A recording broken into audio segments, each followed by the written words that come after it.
सटाई है हाँ सटाई का हैं मिस्त्री के भेले सुशील हैं सुशील आई जे मिस्त्री हो हाँ फालतू अच्छी बात करीब 10 गते से मेला चालू है धर पड़ते ने हाँ 10 गते से मेला चालू है कैसे 10 गते से ये 10 गते हाँ सही दिन से हाँ सही सही दिन झंडा खड़ा होता है हाँ हैं हाँ कई बजे भोर में भोर में 10 बजे 10 बजे तक हाँ ए आई कथी है सर हाँ आई नाक पर खड़ा होता झंडा नाक वो ए दोनों साइड से नाक है कि दोनों साइड चारों साइड ए चारों साइड नाक है नाच कता के नाच घरघास पार्टी घरघास के नाच है हाँ घरघास में ए कई दिन रहती अथी मेला 3 दिन 3 दिन हाँ ए तीनों दिन नाच रहता है कि ना तीनों दिन है ना हैं तीनों दिन तीनों दिन नाच रहता है हाँ ये के बना रहे पूरे आदमी सब मिल के बन में सीखे ना कि पूरा ना समाज मिल गया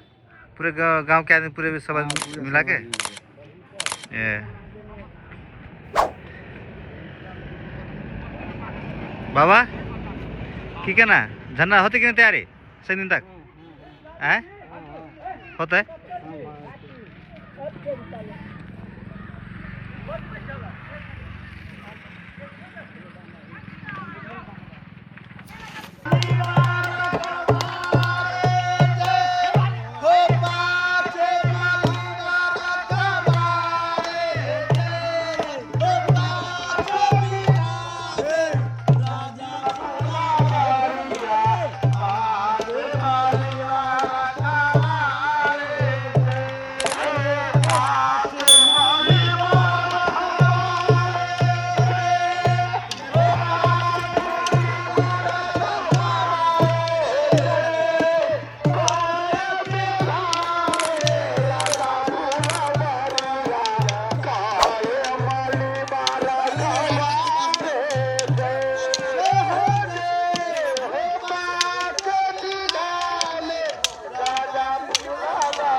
वो छोड़ दे, वो छोड़ दे माइक को।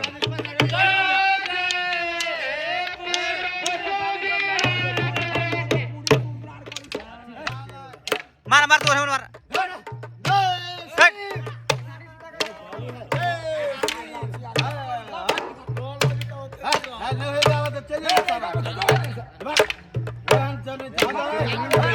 लकड़ी मिल गल है नी, लकड़ी मिल गल है, ए लकड़ी मिल गल है नी, गए बे नहीं करे देख छो।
हाँ कभी तो ये मालिक ही ने तो मालिक ही करो मालिक।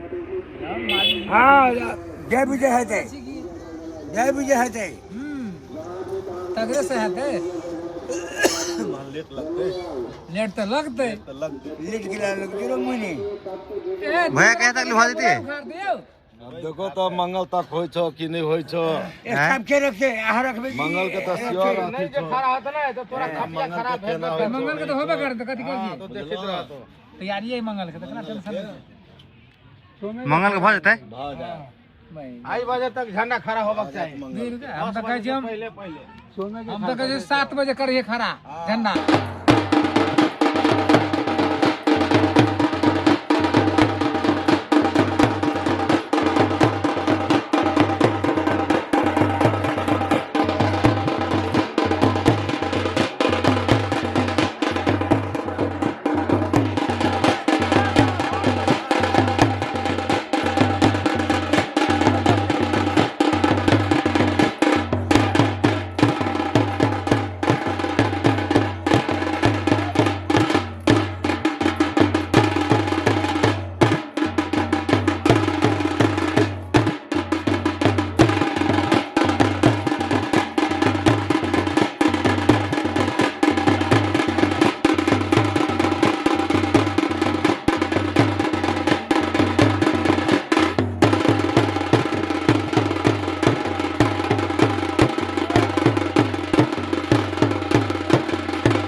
से होती है सितारों से नहीं, रोशनी चाँद से होती है सितारों से नहीं, मोहब्बत से होता है।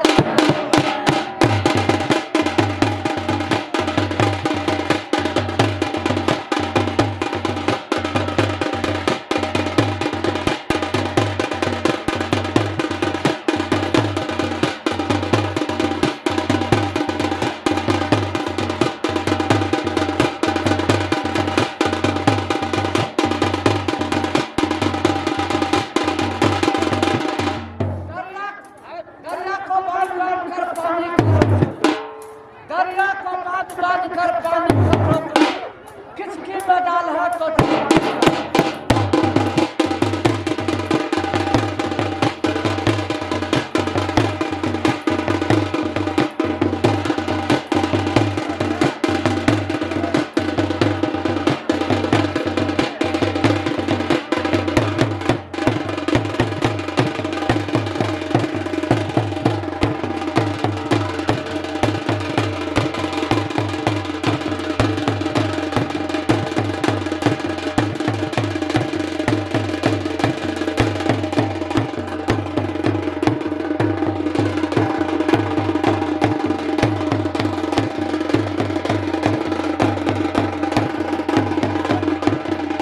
सच्चाई छुप नहीं सकती बनावट की आंखों में, सच्चाई छुप नहीं सकती बनावट के खुशबू आ नहीं सकती।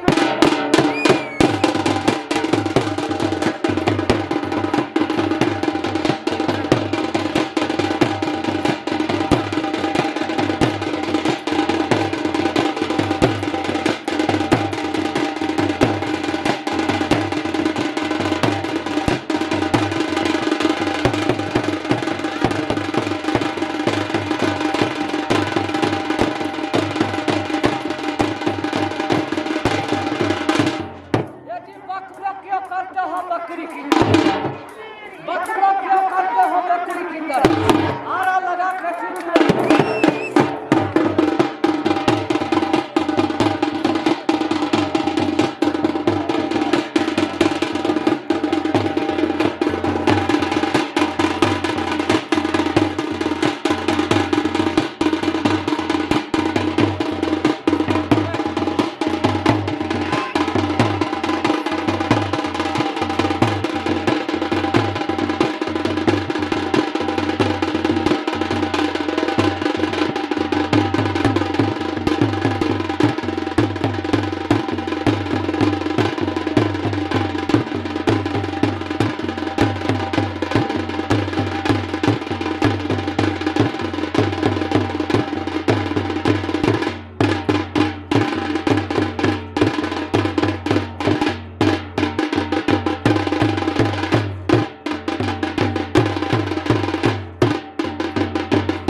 जल गई।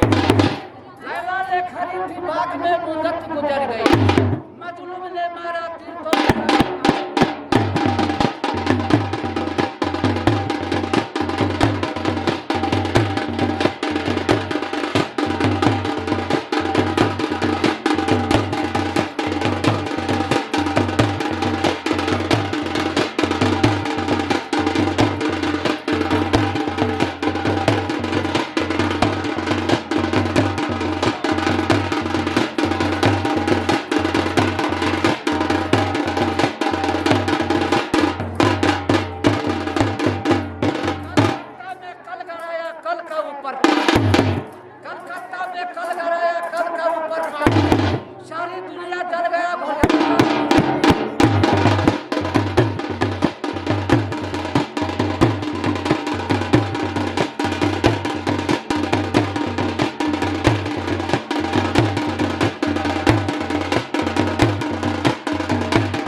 देख रहा ड्रोन शूट अहाँ सबके देखा रहल छी। अहाँ सबके देख रहा ड्रोन शूट झंडा खड़ा भ रहा है।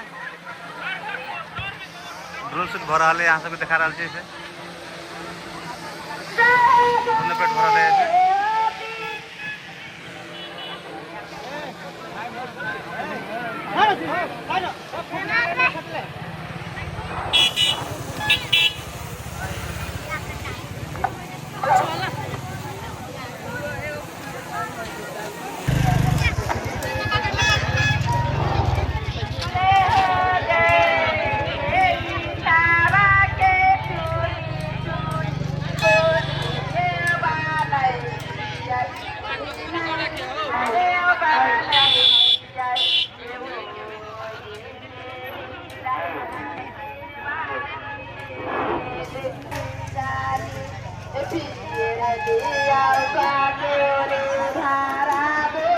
श्याम कहीं माता खा भिरल छ आखिरी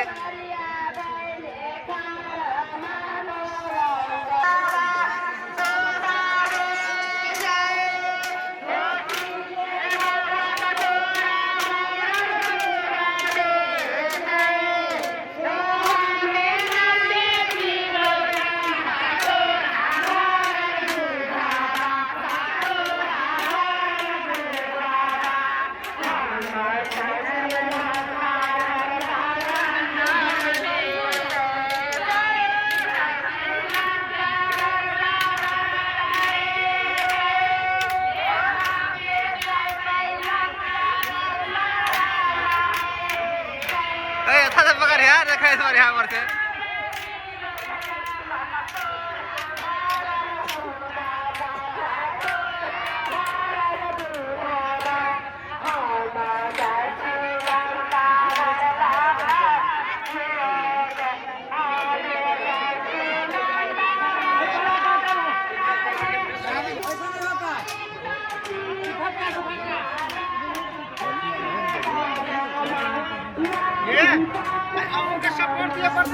कोई क्या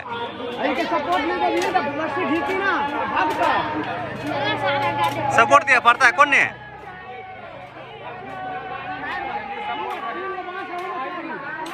ए कौन ने सपोर्ट दिया पड़ता है? हाँ हाँ मतलब कि भागा जाता है ए, झंडा भाग जाता है सपोर्ट दिया पड़ती ना सब पति ना 4 को सपोर्ट दिया पड़ता है।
परले आदमी के पूजा करे लगबे कि पहले ओकरा ठार करबे स्थान देबी तो ने पूजा करबे हाँ सही बात। हनुमान जी के जोड़ा है स्थान दी तो पूजा है बोला का हनुमान जी के ठार करबे तब ना है परगट अरे का है परगट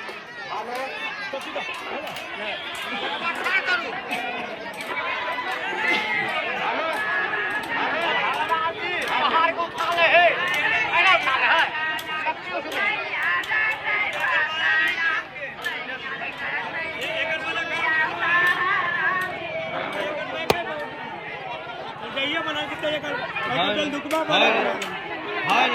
कितना चर्चा है रे।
रोशनी चाँद से होती है सितारों से नहीं मोहब्बत एक से होता है हजार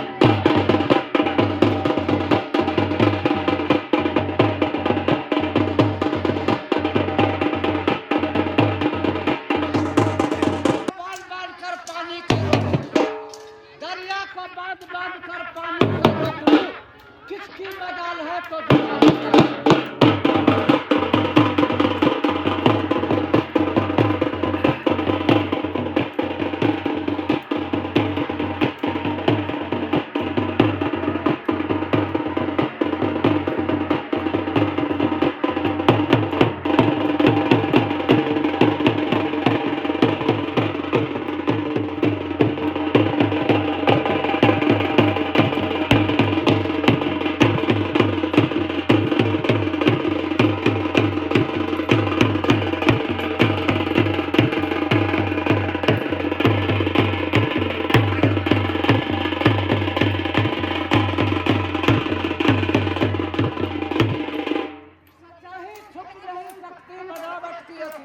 चाहे छुप रहे शक्ति मनाविल के खुशबू आ रही शक्ति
हाँ विश्वनाथ।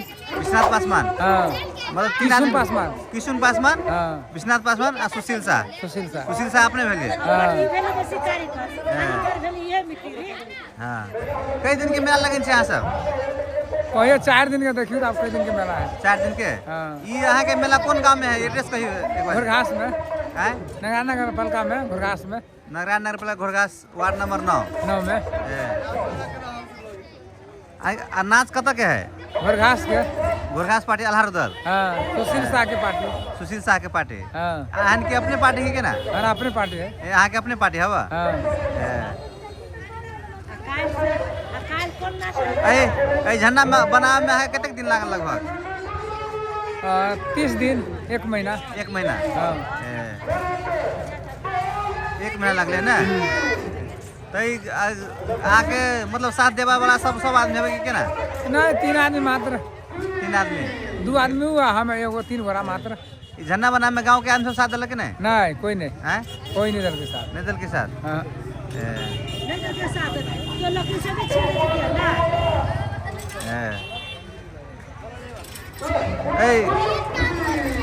यदि अहाँ के मतलब कोनो आदमी झंडा बनाबे चाहते तो अहाँ अपन एड्रेस कहियो एक बाजी।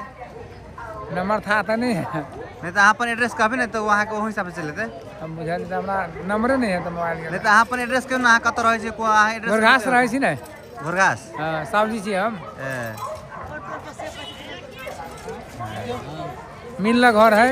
हाँ घोरघास गांव में मिलना घर हवा। हाँ नगरा नगर पनपी पोखरी के दक्षिण में मोहार में घर है। सुशील शाह है ना? हाँ ये यहाँ के जो झंडा बने छे, जो नीचा जो मूर्ति सब जो बनल है से सबके बनल है? हम बनाने छिए। सब वही बनल छे? हाँ। जितने के में का अथी बनल छे? हाँ ऊपर को हनुमान जी सब हम ही बनाने छिए। ऊपर जो हनुमान जी सब वही बनल 4 छे? हनुमान जी ऊपर है। और कथु कहियो मेला के बारे में? 12टा शेष नाग है। 12टा शेष नाग। 12 मुँह वाला। 7 हाथ चौड़ाई झंडा है। 7 हाथ चौड़ाई झंडा है। 7 हाथ चौड़ाई झंडा। हाँ आरो 80 फीट लंबाई है। 80 फीट लंबाई। 7 हाथ चौड़ाई 80 फीट लंबाई। हाँ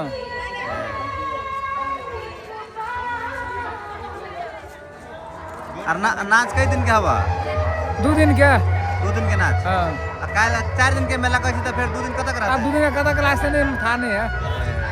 थाने अब अखने एते लिए तो धन्यवाद अहाँ के बहुत बहुत जे जानकारी देली अहाँ।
गुरु जी आराम से जा दियो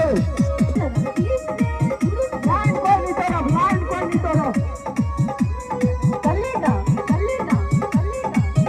गुरु जी आराम से जा दियो लाइन कोई तरफ चलेगा गुरु जी आराम से जा दियो लाइन कोई तरफ गुरु जी आराम से जा दियो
गुरु जी आराम से जा दियो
खाली फोटो वीडियो खाली हो गया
भैया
हाय कर समाज हाय कर जय श्री राम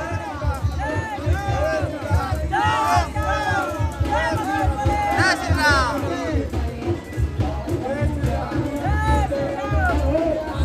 जय श्री राम जय बजरंगबली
रुका रुका रुका सब एक बार भरे रुका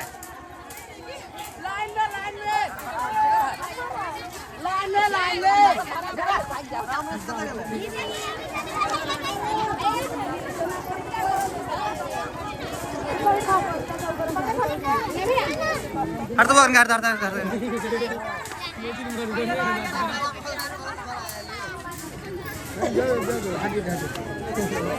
फोटो भेज दी छी जखनी नहीं घिर सकलिए हम वीडियो पठा देबै जय श्री राम जय श्री राम जय श्री राम जय श्री राम जय बजरंगबली के जय बजरंगबली के जय बजरंगबली के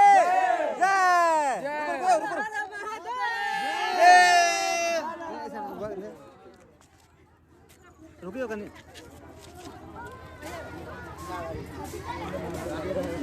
ए नहीं है जगह लगा रे साथ रे जगह लगा वो सब बजरंगबली की जय बजरंगबली की जय जय श्री राम जय श्री राम जय श्री राम जय श्री राम जय श्री राम हर हर महादेव हर हर महादेव अगरबत्ती बार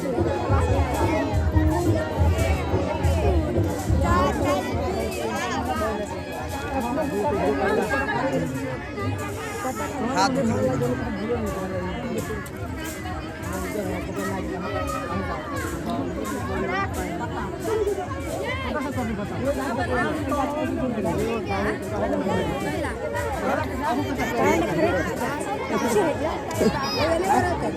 कत्तू महाराज नहीं रुकू ना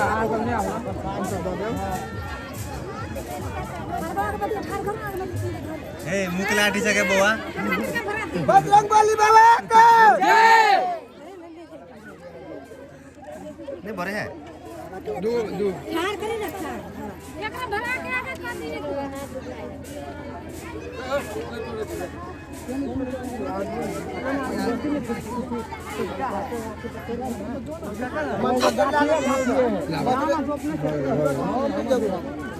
इधर हल्का है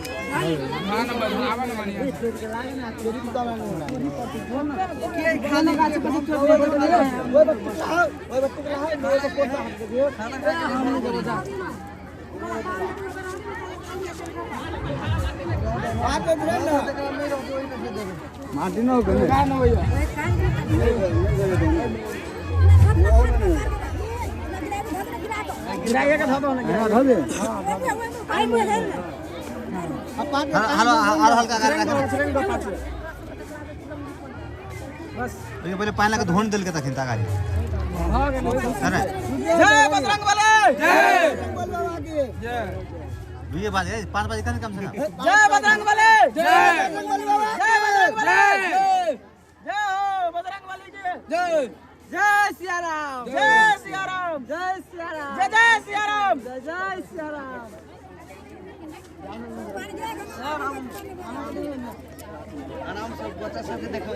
बजरंग बली बाबा के जय बजरंग बली बाबा के जय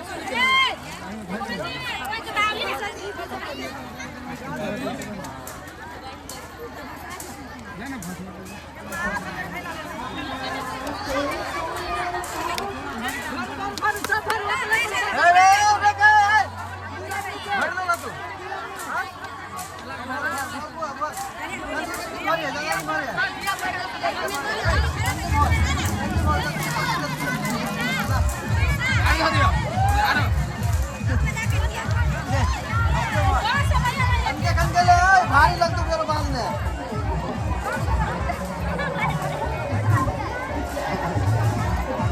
कंके मैगी कंके ले ना बाल में भारी लगता ला ला ला ला ला आम के पत्ता कदे तोड़ता है हाँ आम के पत्ता भाई लल के साथ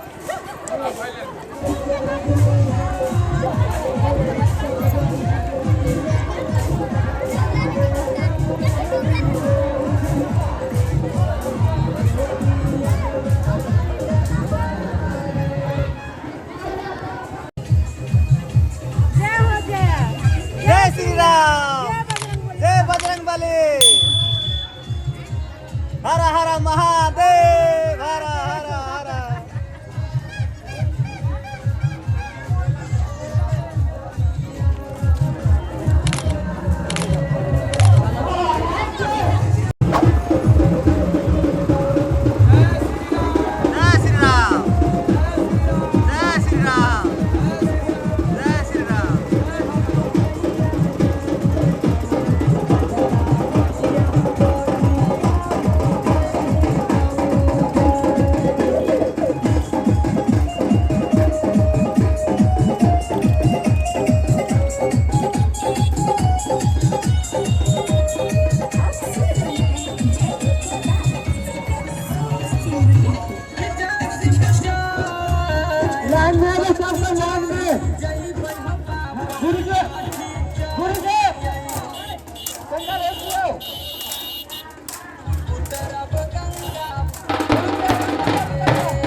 नून दाल को नून लाने के जलेबी खोल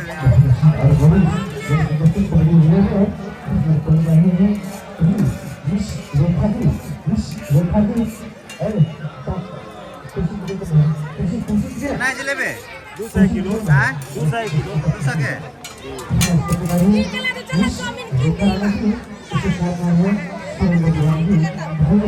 कौन कौन आइटम सब बने छी हो कौन कौन आइटम सब बने छी गांजा है, जलेबी है, सिंघाड़ा है, नमकीन है, चिल्ली है, गुजिया है, सबके सब रंग के प्राइस है के ना हाँ सब के रंग सब रंग प्राइस है।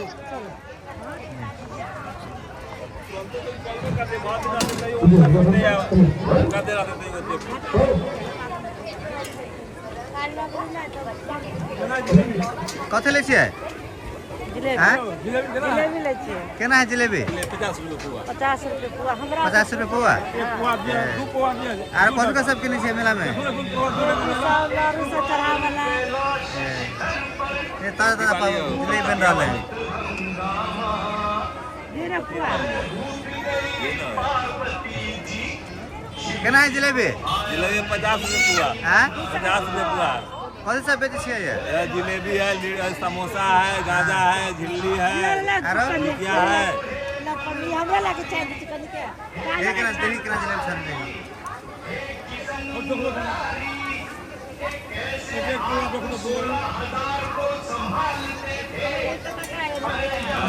पुआ दू जगह बाबा तब श्री कृष्ण जी डायरेक्ट हमसे चलो बंद हो तो गया गेल रखने बोले वैसे तो मैं क्या नहीं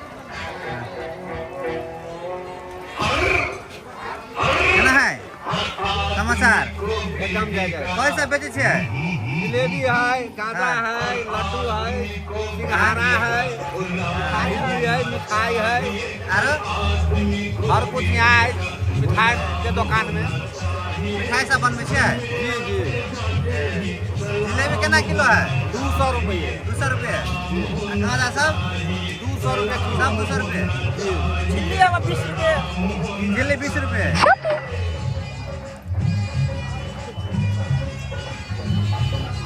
जे गर्मा गर्म खाना रहा है बिका रहा है गर्मा गर्म खाना है ना ये घोरघास के झंडा मेला है बता के घोरघास के झंडा मेला है रात झंडा मेला है जी जी कई दिन के मेला है 4 दिन के 4 दिन के हाँ हाँ अखन कई दिन भगल मेला के अभी शुरू भेलै 2 दिन भेलै है काल मंगल के खड़ा भेलै हाँ आइ बुध भेलै है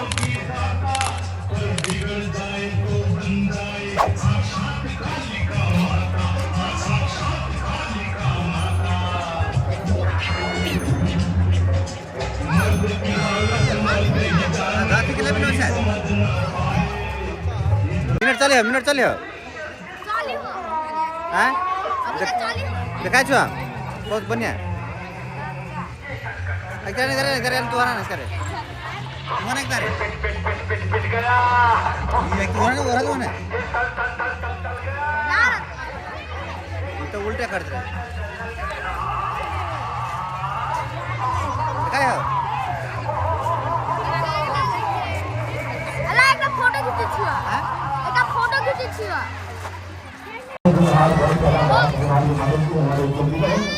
जय श्री कृष्ण कौन सा पंडाल है कौन सा बना रहा छी अपने कभी तब होता है चाउमीन और कौन कैसा मंचूरियन है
मुझे कुछ नहीं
Oh. Ini चश्मा है चश्मा चश्मा देखिए चश्मा निकाले छे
Hehehe